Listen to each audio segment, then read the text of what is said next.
शरीर के अंदर स्थित हृदय रूपी गुहा में एक अद्वितीय अज कभी जन्म न लेने वाला नित्य शाश्वत निवास करता है। पृथ्वी इसका शरीर है। यह पृथ्वी के अंदर रहता है, किंतु पृथ्वी इसको नहीं जानती। जल जिसका शरीर है, जो जल में निवास करता है, पर जल को उसका ज्ञान नहीं है। तेज जिसका शरीर है, जो तेज के अंतर्गत संचरित होता है, पर तेज जिसे नहीं जानता। वायु जिसका शरीर है, जो वायु के अंदर संचरित होता है, पर वायु जिसे नहीं जानता। आकाश जिसका शरीर है, जो आकाश में संचरित होता है, पर आकाश जिसे नहीं जानता।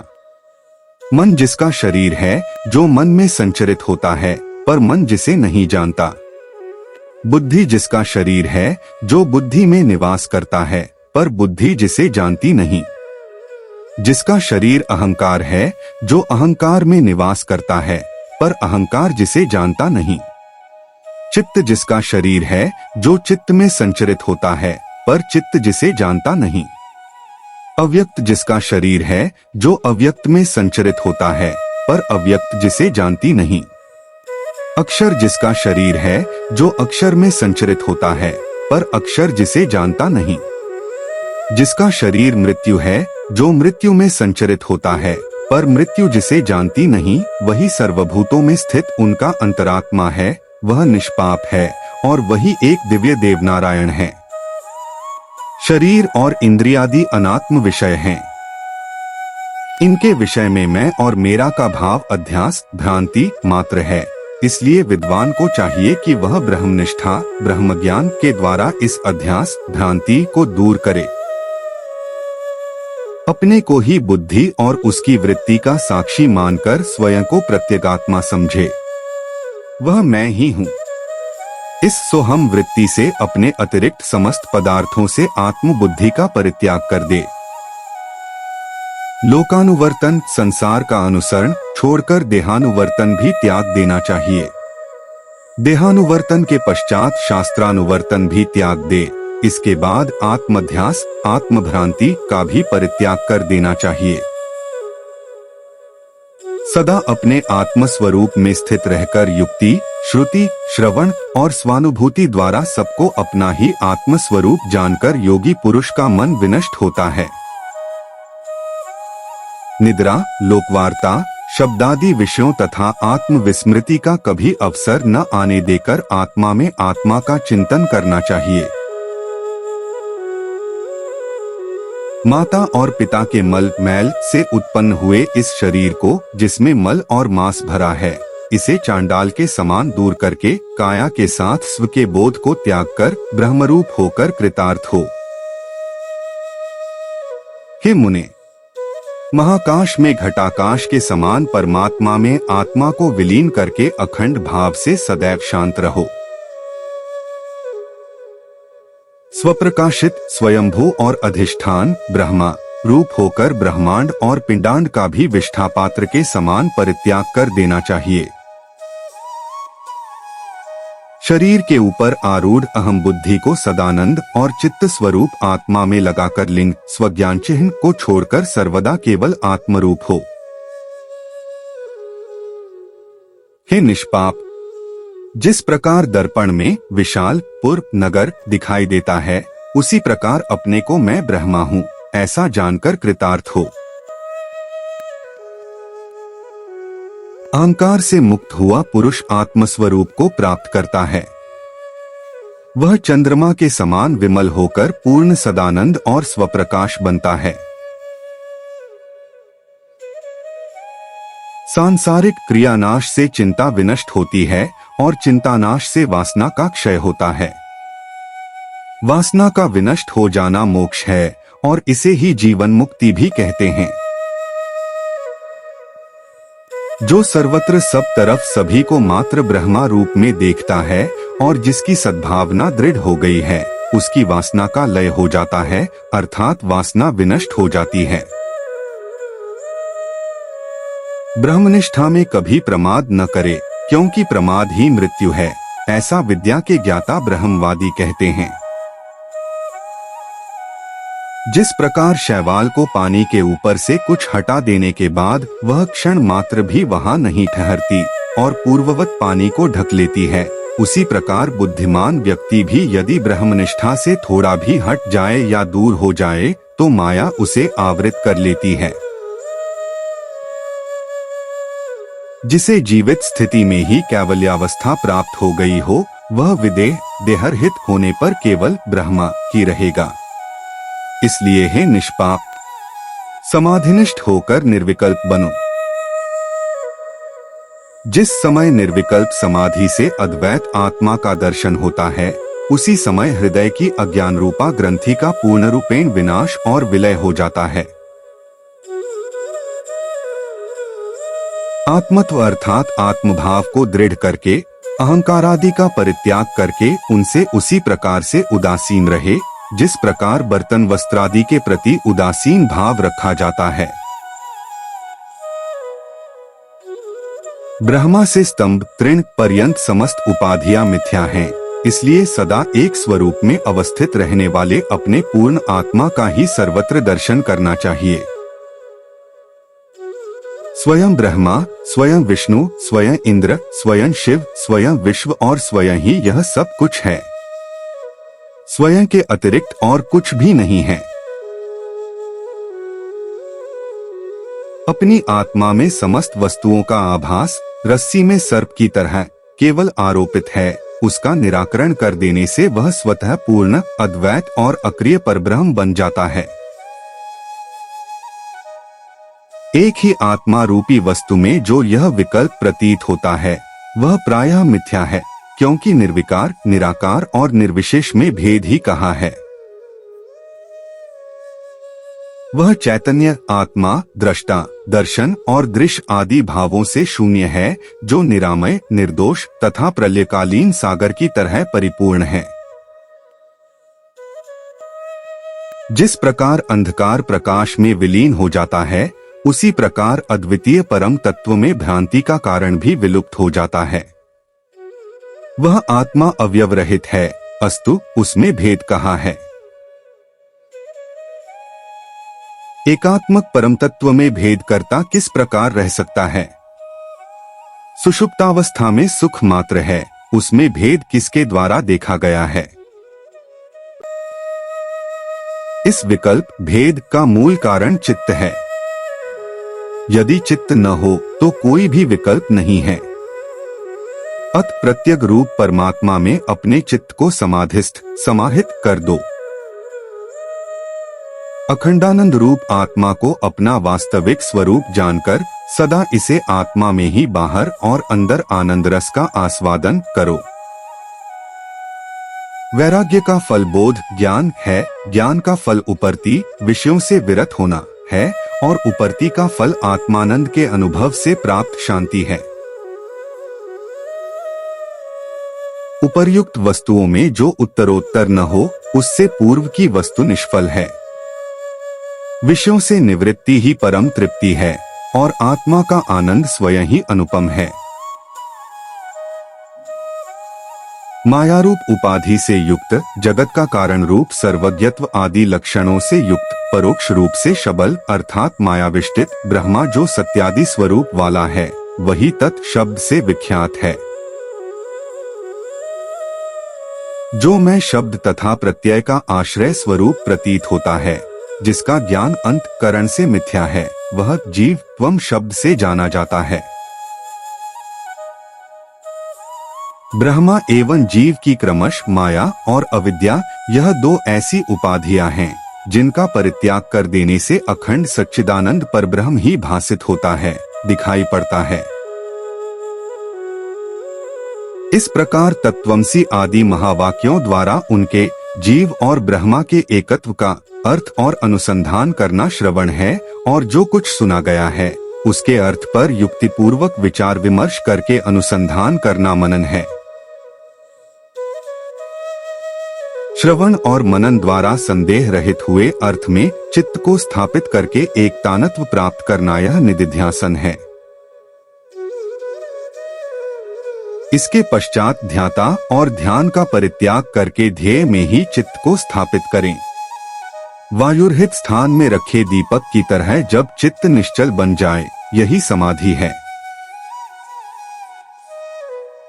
समाधि की अवस्था में वृत्तियां केवल आत्मगोचर होती हैं, इसके कारण प्रतीत नहीं होती, किंतु समाधि में से उठे हुए साधक की उन उन्नत वृत्तियों का स्मरण द्वारा अनुमान लगाया जाता है। इस अनादि जगत में करोड़ों कर्म एकत्र हो जाते हैं, किंतु समाधि के द्वारा उनका विलय हो जाता है और शुद्ध धर्म की वृद्धि होती है। उत्तम कोटि के योगवेत्ता इस समाधि को धर्म मेघ कहते हैं, क्योंकि वह मेघ के समान ही धर्मामृत रूप सहस्रों धाराओं की वर्षा करती है।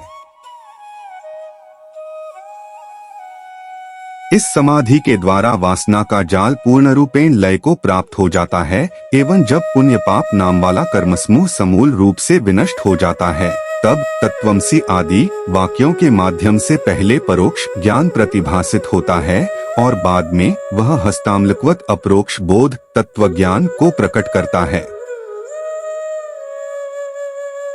भोगने योग्य पदार्थ की उपस्थिति में भी वासना उदित न हो, तब वैराग्य की स्थिति जान लेनी चाहिए, और जब अहम भाव के उदय का अभाव हो जाए, अर्थात जब वैसी अहंकार होने योग्य परिस्थिति बन जाने पर भी अहं न आए, तब ज्ञान की परम स्थिति जाननी चाहिए।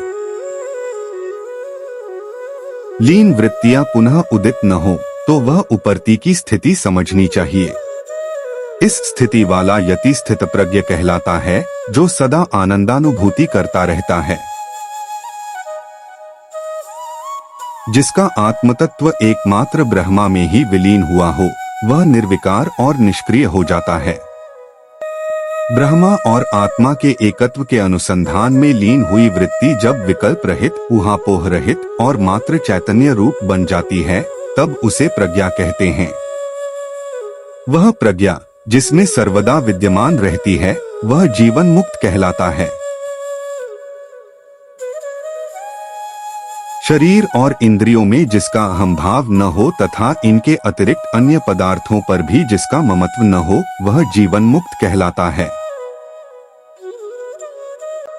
जो जीव और ब्रह्मा में तथा ब्रह्मा और सृष्टि में भेद बुद्धि नहीं रखता, वह जीवन मुक्त कहलाता है। सज्जनों द्वारा पूजे जाने पर और दुर्जनों द्वारा ताड़ित किए जाने पर भी जिसमें संभाव बना रहे, वह जीवन मुक्त कहलाता है। जिसके द्वारा ब्रह्मा तत्व जान लिया गया है, संसार के प्रति उसकी दृष्टि पूर्ववत नहीं रहती। इसलिए यदि वह संसार को पूर्व के समान ही देखता है, तो यह जानना चाहिए कि वह अभी तक ब्रह्मा भाव को समझा नहीं है और बहिर्मुख है। जब तक सुख आदि का अनुभव होता है, तब तक इसे प्रारब्ध भोग मानना चाहिए, क्योंकि कोई भी फल पूर्व में क्रिया करने के कारण ही उदित होता है। बिना क्रिया के कोई फल नहीं मिलता। जिस प्रकार जागृत हो जाने पर स्वप्न रूप कर्म विनष्ट हो जाता है, उसी प्रकार मैं ब्रह्मा हूँ ऐसा ज्ञान हो जाने पर करोड़ों कल्पों से अर्जित कर्म विलीन हो जाते हैं। योगी आकाश के सदृश अपने को असंग और उदासीन जानकर भावी कर्मों में किंचित भी लिप्त नहीं होता। जिस प्रकार सुराकुंभ में स्थित आकाश सुरा की गंध से लिप्त नहीं होता, उसी प्रकार शरीर रूपी उपाधि के साथ संयुक्त रहने पर भी आत्मा उसके गुणधर्मों से प्रभावित नहीं होता। जिस प्रकार छोड़ा हुआ बाण निर्धारित लक्ष्य को बेधता ही है, उसी प्रकार ज्ञानोदय होने से पूर्व किए गए कर्म का फल अवश्य मिलता है, अर्थात ज्ञान उत्पन्न हो जाने से पूर्व जो कृत्य किए गए थे, उनका फल ज्ञान उत्पन्न हो जाने से विनष्ट नहीं होता। बाघ समझकर छोड़ा गया बाण यह जान लेने पर कि यह बाघ नहीं गाय है, रुकता नहीं और वेग पूर्वक लक्ष्य वेध करता ही है, उसी प्रकार ज्ञान हो जाने पर भी पूर्वकृत कर्म का फल मिलता ही है। मैं अजर और अमर हूँ, इस प्रकार अपने आत्मरूप को जो स्वीकार कर लेता है, वह आत्मरूप में ही स्थित रहता है, फिर उसे प्रारब्ध कर्म की कल्पना ही कैसे हो सकती है। प्रारब्ध कर्म उसी समय सिद्ध होता है जब देह में आत्मभाव होता है, परंतु देह में आत्मभाव रखना इष्ट नहीं है।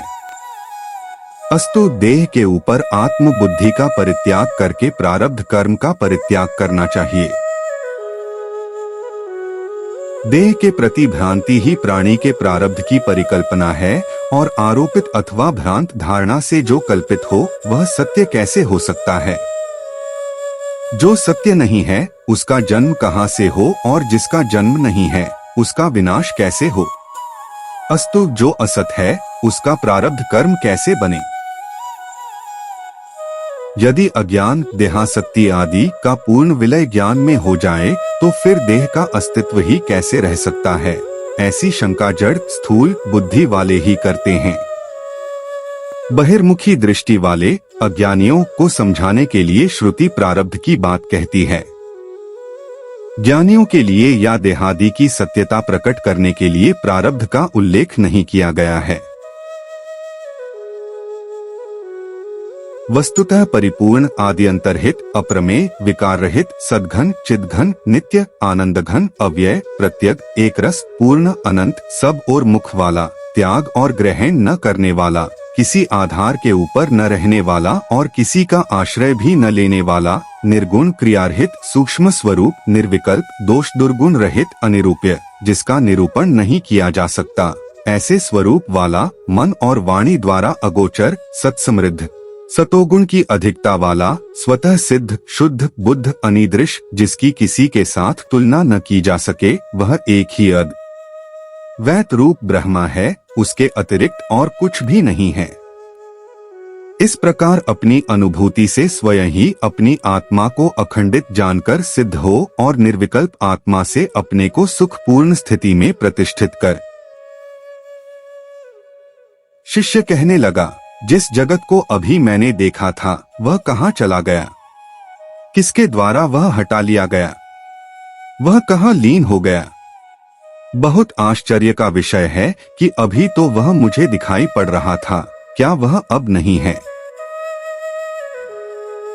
अखंड आनंद रूप पीयूष से पूरित ब्रह्मा रूप सागर में अब मेरे लिए क्या त्याग करने योग्य है, क्या ग्रहण करने योग्य है, अन्य कुछ है भी क्या। यह कैसी विलक्षणता है। यहाँ मैं न कुछ देखता हूँ न सुनता हूँ और न ही कुछ जानता हूँ, क्योंकि मैं सदा आनंद रूप से अपने आत्मतत्व में ही स्थित हूँ और स्वयं ही अपने लक्षण वाला हूँ। मैं संग रहित हूँ, अंग रहित हूँ, चिन्ह रहित और स्वयं हरि हूँ। मैं प्रशांत हूँ, अनंत हूँ, परिपूर्ण और चिरंतन अर्थात प्राचीन से प्राचीन हूँ। मैं अकर्ता हूँ, अभोक्ता हूँ, अविकारी और अव्यय हूँ। मैं शुद्ध बोध स्वरूप और केवल सदाशिव हूँ। यह विद्या सदाशिव गुरु ने अपांतरतम नामक देवपुत्र ब्राह्मण को दी थी। अपांतरतम ने ब्रह्मा को दी थी। ब्रह्मा ने घोर आंगिरस को दी। घोर आंगिरस ने रैक्व को दी। रैक्व ने राम परशुराम को दी। राम ने समस्त प्राणियों के लिए प्रदान की। यह निर्वाण प्राप्त करने का अनुशासन है, वेद का अनुशासन है और वेद का आदेश है। इस प्रकार यह उपनिषद पूर्ण हुई।